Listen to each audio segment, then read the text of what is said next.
Hey, John Gilroy here. In the next 30 minutes, we're going to solve a $10 billion problem. Hit the music, Manny.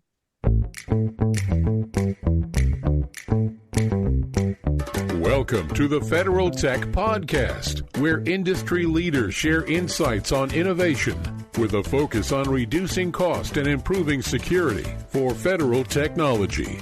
If you like the Federal Tech Podcast, please support us by giving us a rating and review on Apple Podcast.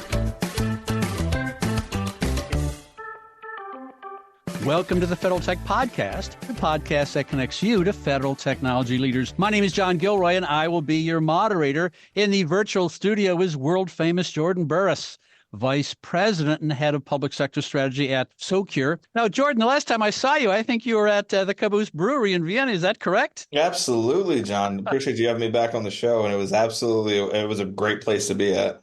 Yeah, we were actually recording some podcasts from there, and thought it'd be a nice convivial atmosphere to maybe let our hair down. I don't think either of us have much hair, but let our hair down and have a good conversation. The conversation has switched. I did this silly open with this $10 billion thing because I read an article that you wrote for NextGov, and right in the middle of this article is that fraud losses surpassed $10 billion in 2023. Wow, how many zeros is that, Jordan? I can't count that far. So is that really a valid number? Yeah, absolutely. So, it's definitely a shocking number at that, but it's something that the Federal Trade Commission, recently released a report around, highlighting that effectively fraud, identity fraud, as we see it, it continues to escalate, right? There's continuing to be compromises that are taking place or identity theft that's taking place at scale. And for us, this, sadly enough, is not a new thing. It's something that, many of us who've worked in this space for a number of years have known this was coming or highlighting that it's going to continue to get worse as technology evolves. And with the number that's been released by FTC, if anything, it's putting really the impact associated with it and putting a number to it for those who otherwise weren't paying attention. And some people may be listening and saying, oh, yeah, Socure does identity management and they're just pumping up the figures. No, I mean, it's not just the FTC. It's not just Jordan. It's other companies. Like I was reading a report this morning, a white paper from CrowdStrike, and they said they saw a 583% escalation in identity-based intrusion. So this isn't from Jordan. This is from another technology company. So, Jordan, we're focusing on something here important, aren't we? Yeah, absolutely. So it's funny with CrowdStrike, right? They focus on, I'm going to say, a different part of the threat landscape. But for us and those in the cybersecurity arena, right, it all comes back to identity in particular. Where Socure focuses is looking at what we're going to call day zero identity. What happens when someone is first engaging with an online digital or digital service rather in practice, and then what happens when they're coming back to that digital service? Can you confirm that it is the correct person you're intending to engage with, or is it someone who maybe has fabricated an identity or is pretending to be someone ultimately that they're not? And that's where the need for continuous authorization, continuous authentication. I mean, it's not just show your license and get into the movie theater or something. I mean, it's changing all the time. It's so dynamic now. Yeah, absolutely. Wouldn't it be great? There was always this premise of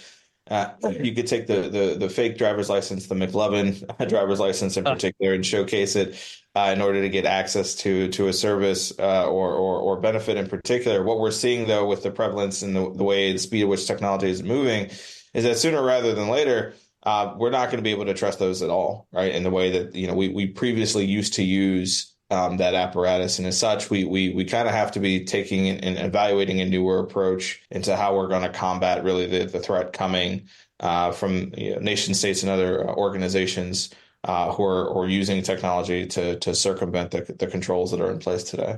So, Jordan, I was at a Carasoft event last week, and there was a real smart guy named Captain Jesse Black from the Naval Research Lab. And, little talk and then questions from the audience. And someone said, pardon me, Captain, but, can you tell me expressly where you're using artificial intelligence? And he said, it'd be easier for me to tell you where we're not using artificial intelligence. So the question is tossed to you. I'm sure you get this every day. And so I guess Socure's applying AI to the whole idea of identity. Is that right? Yeah, absolutely. So we're a company that uses artificial intelligence and machine learning, right, to really understand how you can paint the picture and tell the story about whether or not it is the right person on the other end of a computer screen when, they're engaging digitally. More importantly, we're using it to combat some of these advanced, sophisticated attacks that we're seeing coming from adversaries. When you think of everything from even, generative AI with much of what we're all doing today, or many of us are doing today using Chat GPT, and how potentially, that technology is being used with deep fakes. In particular, we're using AI to fight back, if you will, right? Finding ways to use the technology to catch or to identify where it is being used, and identify paths of mitigation, and how we can ultimately confirm that organizations aren't inadvertently letting in what would be, folks pretending to be someone that they're not. I stumbled on a phrase this morning that I never put these two words together. I was doing research on identity management and threats to identity management, federal government, and I came across a phrase called access brokers.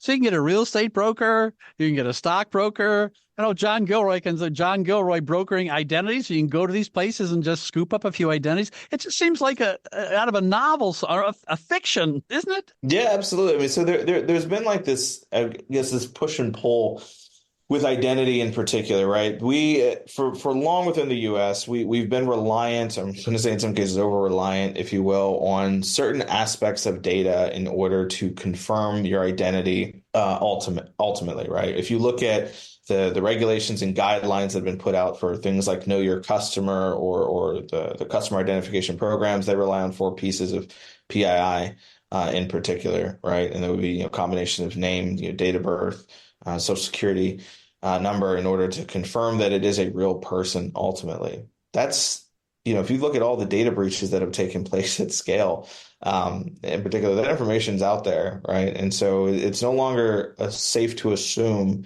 that just by having someone's PII, you can confirm their identity. Moreover, if you're, looking to things like, credit files in particular, and asking folks questions about where they last purchased a car many years ago using, antiquated methods such as knowledge-based authentication, those are no longer sufficient as well in order to keep up with what we're seeing today. Ultimately, a lot of this requires taking, and it's, again, not a new thing, but for the cybersecurity community, a defense in depth, or layered defense approach to understanding the different ways in which, identity manifests itself, or which ways in which it's being verified, and then identifying different levels or different layers along the journey to ultimately confirm that it is the right person that you're engaging with, and that you're not being left susceptible or open, where you're engaging with really a solution that was only intended to look at, one aspect of the identity. Think about solutions that only are looking at someone's face, or ones that are only looking at someone's document, ones that are only looking at someone's phone, right? That's not good enough in this day and age. You have to take this more comprehensive, layered defense approach. When we began this discussion, I talked about your article in NextGov, and one of the highlights, one of the bullet points, is transparency. Now, I normally think of transparency when I think of software, maybe a bill of materials, or what's going on with pre-written code and everything else. So where does transparency apply to the world of identity management? Yeah, absolutely. So when it comes to identity, and specifically identity verification and fraud prevention, I think it's incumbent on any provider in this space, especially if you're serving, public sector organizations, or you're serving even, private sector organizations, to be open and about where they are in terms of performance, right? Because it's only by showcasing where you currently are you able to then identify where there actually may be gaps that need to be addressed. And you're able to have really a dialogue about what may be missing across our entire digital infrastructure in particular. One thing I always comment on is that I actually think fundamentally within the U.S., there are various pieces of our identity infrastructure that are fragmented and broken. And as a result, we kind of put these Band-Aids on them, thinking that it's kind of good enough. But, what we're seeing from nation states and others is that they're exploiting them day in and day out. I think, for any provider or any, group that's working to solve this problem in their own way, being able to highlight where they currently stand related to performance is important, because then we're able to say, hey, where is the threshold? Where's the bar? And what do we all need to go solve systemically in order to achieve a higher bar ultimately? So this can be such things as, performance rates or, what you're able to do in terms of verifying different, demographics, what you're able to do in terms of, capturing fraud in particular. But this can also be, transparency directly with customers in terms of talking about specifically how you're able to mitigate bias with the technologies that you're using, right? So I highlight again, Socure, we adopt artificial intelligence and machine learning in order to, build models that we're using to assess the risk of an applicant or an individual as they're engaging with an online digital service. In particular, for every single one of the customers we engage with, we actually provide them insights into how our models were put together and created. So that way they have an understanding and they understand, what we've evaluated related to bias or impacts or disparate impact associated with each one of them, right? So I think that that's something that every provider in this space should be doing ultimately. And another agency could look and see what's going over at another organization and maybe learn some lessons there. And so it's always good to see how, what mechanic does your neighbor use? Oh, Jordan's mechanic must be a good place to go. So the reputations and transparency's got a lot to do for distributing knowledge and education. Speaking of education, my wife is a principal of school. She used to be a Latin teacher and she taught logic. And I was really bad at logic now. And this logic is popping off the page in front of me. And I'm going to say it. And this is, state the obvious here, if someone can compromise an identity, they don't need any malicious code. They don't need any phishing. They walk in the front door. And they're called malware-free attacks. It's like, well, there's the logic right there. It's like if I got a key to a door, I don't have to jimmy the window or whatever crooks do. So, I mean, it seems like this is a really right place to start it. Logically, this is where you should start. Yeah, no, focusing at the beginning, focusing in the front door is absolutely important, right? When we think about the way in which government benefits are distributed in particular today, right? There's always a need associated with it, right? It could be something as, a large scale event that is taking place. Think of a hurricane or a flood or something along those lines. It could be just in the course of, normal everyday life. There's various entitlements and benefits that folks have access to in supporting their families. They're always going to go to the government and provide the information that's necessary to receive it at the end of the day. If, those who would do wrong are able to intercept those benefits, then good people are being left out of the process. They're not able to engage. And then conversely, if we are making controls or the barriers, the hurdles to verifying someone's identity so onerous that they can't get through the process, then they're turning away and losing trust in government, right? Because there's no longer the ability for them to engage in the way in which they would. So there's this balance that has to be struck ultimately, and I think that that's when it comes to leveraging the right approaches and approaches that are effectively formed in real world evaluation, data science, and really a disciplined approach to understanding really what is that trade-off that can be made with security, with speed, such that you're able to get the precision needed to get good people through the process and account for really those systemic gaps, those hurdles that we see in that fragmented identity infrastructure I mentioned earlier. If you want to get more information on Jordan's company, it's SOCURE.com. Now, you mentioned earlier there's some white papers there, some PDFs that they should look for. What should they look for at your website there, Jordan? Yeah, I think so. From on Socure's website in particular, right, we have an entire resources page that's dedicated to things such as fact sheets, case studies, the various webinars that we're attending in particular. One thing, as a company that was founded to really go solve the hard part of identity, right? We have a mission that is being able to verify 100% of good identities in real time and eliminating identity fraud. It means we're slightly obsessive. And how do we go about solving some of the more systemic gaps here? One thing that we recognize in this space is that we needed to basically lead from the front and start to showcase more about what we are seeing in this space, the threats that we're seeing, how attacks are evolving, but then more importantly, what innovation is starting to look like in this space in particular. And so if you go to Socure's website and look at the resources tab, you get to see some of that and walk along the journey with us, right? Understand what we're seeing, how we're solving for the groups that need support the most,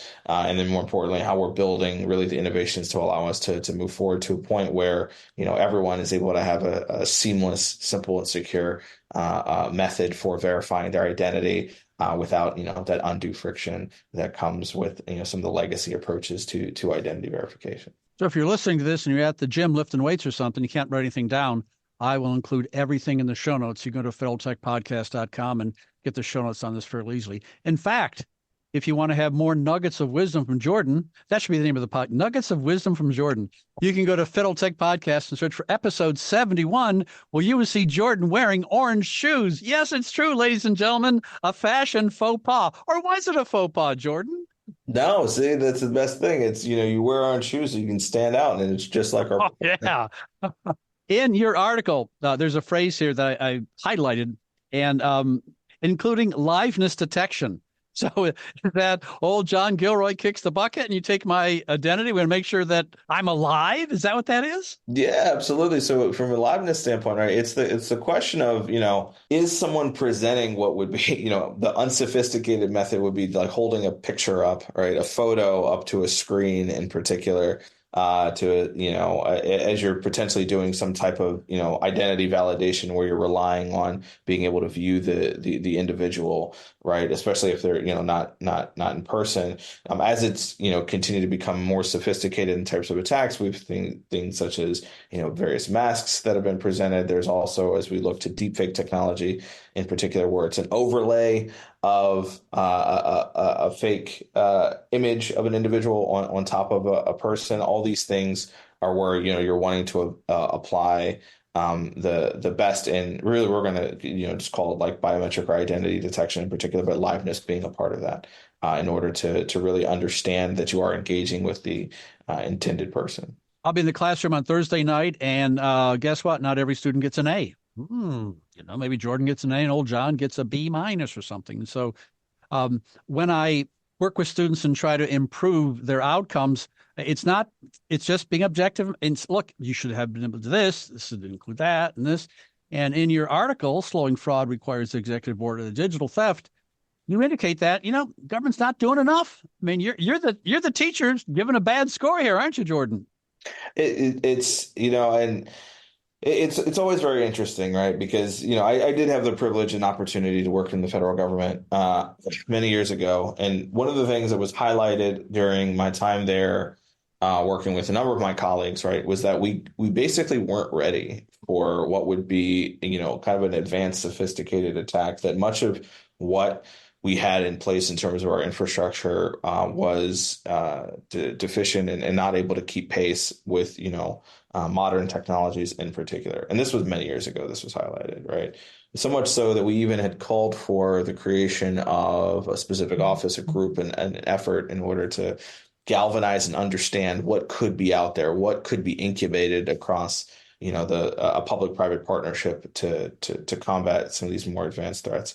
I would love to say that in the time that followed, we were able to make a lot of progress and there was a lot of advancement in the space. Unfortunately, it kind of fell by the wayside. Now there's a number of priorities that, of course, took over. There was a lot of, shifting focus in particular, but a lot of it came to a head, for me at least, during what we saw the after effects of the pandemic, right? As everyone moved quickly to digital services, we found kind of this glaring hole that has always been there, right? And so for us, it's that government has been one of the best catalysts for change, right? A lot of the things that we can see and utilize today, a lot of them were started within government. I do believe that when it comes to identity fraud and preventing it in particular, especially when we're looking at government services, the government has to be leading in this space.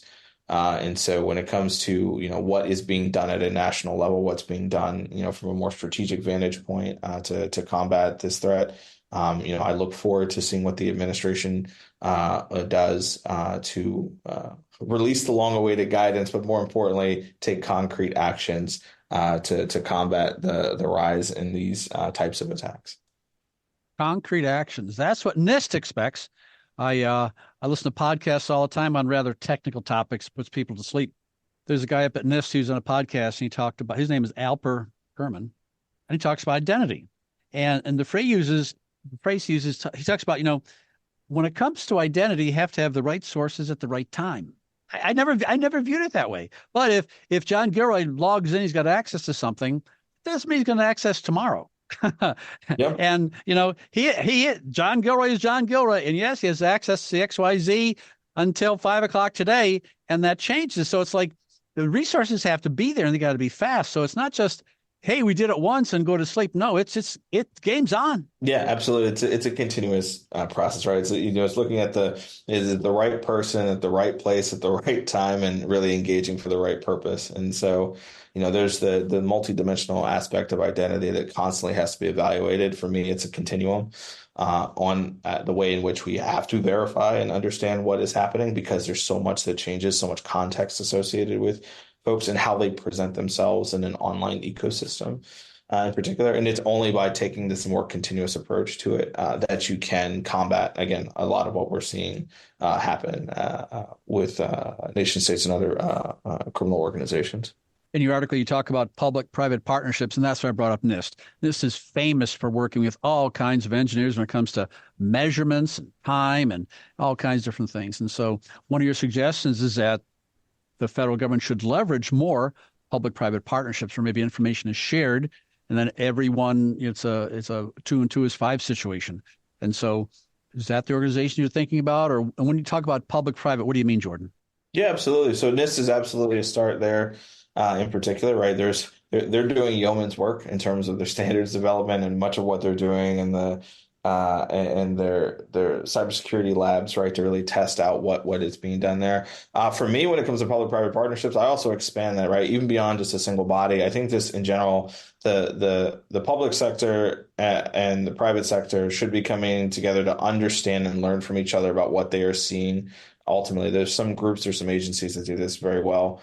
In particular, but it's important to understand really the new innovations that are taking place, the new threats that are taking place, and being able to share those insights broadly, right? It takes a network to defeat a network. And if we're looking at fraud, if we're looking at the way that which it's promulgating, the ways which expanding, ultimately, right, it is a network of folks that are sharing insights. And I think that when it comes to combating it on the other end of this spectrum, the government needs to be doing the same thing, working with industry to do that, right? So it's about, sharing those insights, sharing new technology innovations, sharing best practices, identifying those processes, identifying what doesn't work, right? Systemically, what is broken and must be fixed, such that we can effectively, collectively, pursue the work needed to raise the bar. Back to the classroom. Okay. Guest lecturer Jordan Burris. He's going to give us the history of identity management in the federal government the last 20 years. And I can guarantee Professor Burris is going to come up with, well, there's this company called Microsoft, and if you have Active Directory, and that sure seems to touch everything, doesn't it? I mean, that's just like when you said legacy, I wrote down MFST. So it just seems to be everywhere. And is that a legacy system, or is your system integrate with that? Or where does Microsoft fit in this discussion?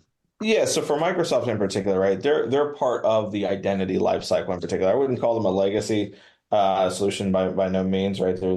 They have their place within the stack. Where we fit in particular is around identity verification and really proving who an individual is, right? It's like kind of that front door check that takes place, but then also throughout their life cycle, as they're coming back, as they're authenticating into the service, as they're engaging, can you confirm that it really is still the same person that's coming back? Because beyond the fact that you may have a password, that doesn't necessarily mean that you're the same person ultimately, right? My wife knows my passwords.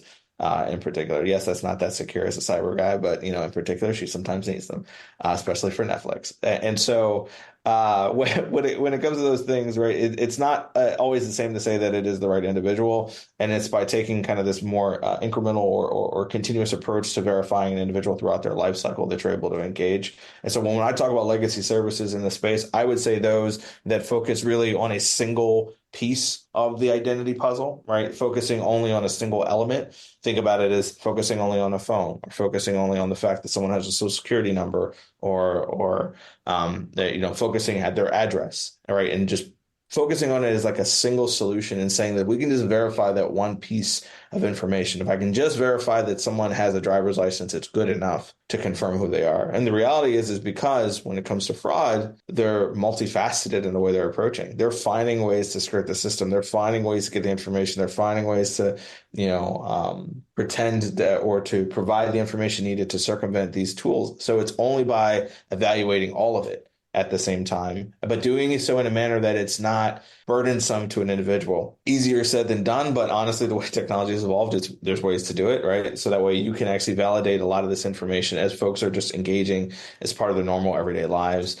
And not having to feel like they're having to jump through 10,000 hoops and gates in order to get access to the service that they're intending to engage with in particular. So all those single point solutions are really the ones I'm talking about with the legacy mindset, and much of what we're focused on working with the government to overcome. I mean, this is the juggle. I mean, it's got to be fast and user friendly. By the way, it's going to be dynamic, it's going to change. You have the right resources at the right time.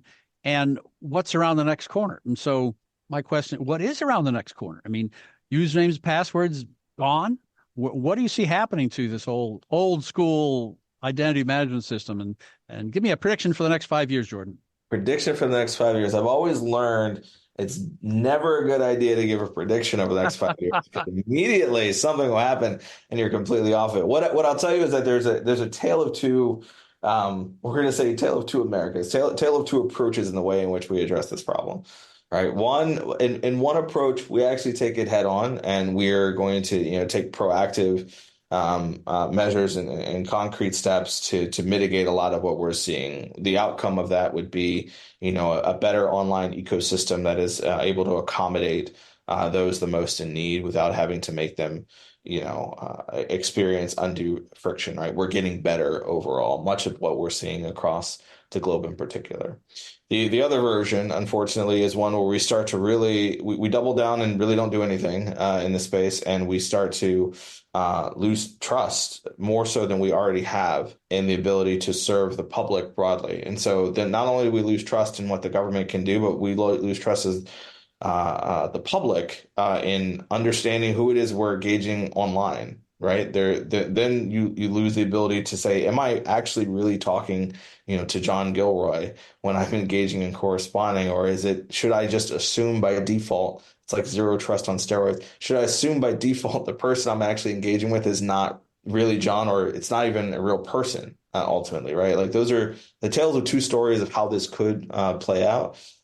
For me, I try to be optimistic and, believe that, of course, with a lot of the work that the government is doing today, that, the officials that are in charge today are working towards addressing that. And so that's why I encourage and call on them to, make progress in this space and really, continue to showcase leadership and what we can do to, take on these issues head on. And that's what your article is all about. It was a call to action. Well, that's great. Unfortunately, Jordan, we're running out of time here. You have been listening to the Federal Tech Podcast with John Gilroy. I'd like to thank my guest, Jordan Burris, Vice President and Head of Public Sector Strategy at Socure. Thanks for listening to the Federal Tech Podcast. If you like the Federal Tech Podcast, please support us by giving us a rating and review on Apple Podcasts.